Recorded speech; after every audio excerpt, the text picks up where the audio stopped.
Hi friends, welcome to my channel. ఈరోజు planet Jupiter గురించి తెలుసుకుందాం.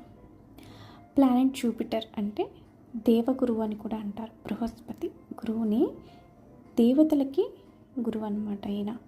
అలాగే గురు మహాదశ జరుగుతున్నా లేదా గురుడి అంతర్దశ జరుగుతున్నా లేదా డేట్ ఆఫ్ బర్త్ నెంబర్ 3, 12, 21, 30 ఈ డేట్స్లో పుట్టిన వారైనా కూడా నేను చెప్పేవి అప్లికేబుల్ అవుతాయి. ఇంకా గురు నక్షత్రాలు అంటే తెలుసు కదా, Punarvasu, Visakha, Purva Bhadra.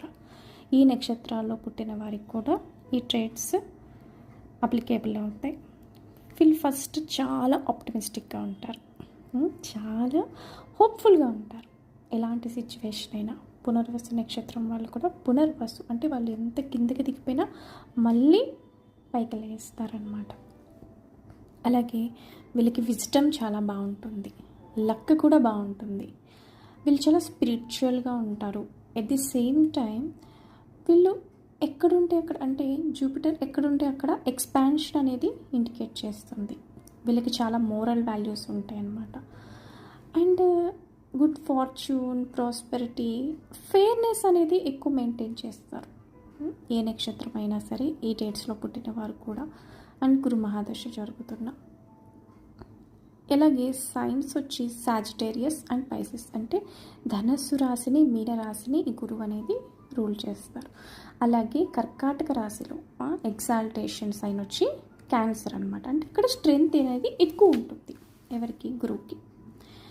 At the same time గురుడికి వచ్చిన ఫ్రెండ్లీ సైన్స్ వచ్చి అంటే గురుడు ఎక్కడుంటే బాగుంటారు అంటే ఇందాక చెప్పుకున్నాం కదా, Sagittarius or Pisces or Cancer అంటే ధనస్సు, మీనము, అలాగే కర్కాటక రాశి.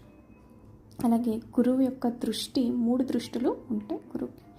ఒకటి పంచమ దృష్టి, రెండోది సప్తమ దృష్టి, ఇంకొకటి భాగ్య దృష్టి. అంటే గురుడు ఎక్కడుంటే అక్కడ, ఇప్పుడు ఫస్ట్ హౌస్లో ఉన్నారనుకోండి ఎవరికైనా లగ్నాలో 3 హౌసెస్ అంటే పంచమాని చూస్తారు పంచమ దృష్టితో, 5th హౌస్ని, సప్తమ దృష్టితో 7th హౌస్ని, భాగ్య దృష్టితో 9th హౌస్ని చూస్తారు.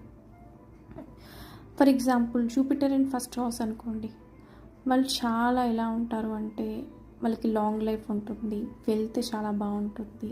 ఇంకా అదే జూపిటర్ ఇన్ క్యాన్సర్ అయితే ఇంకా చెప్పిన అవసరం లేదు. వాళ్ళు చాలా కంపాషనేట్గా, జెంటిల్గా కూడా ఉంటారు. వాళ్ళకుండే స్ట్రెంగ్త్సే ఇవన్నమాట, స్పిరిచువల్ మెంటాలిటీ. వీళ్ళు ఎప్పుడు కూడా డివైన్కి కనెక్టెడ్గా ఉంటారు. అలాగే డివైన్ యూనివర్స్ కూడా వీళ్ళకి ఎప్పుడు ఫేవర్గా వర్క్ చేస్తూ ఉంటుంది.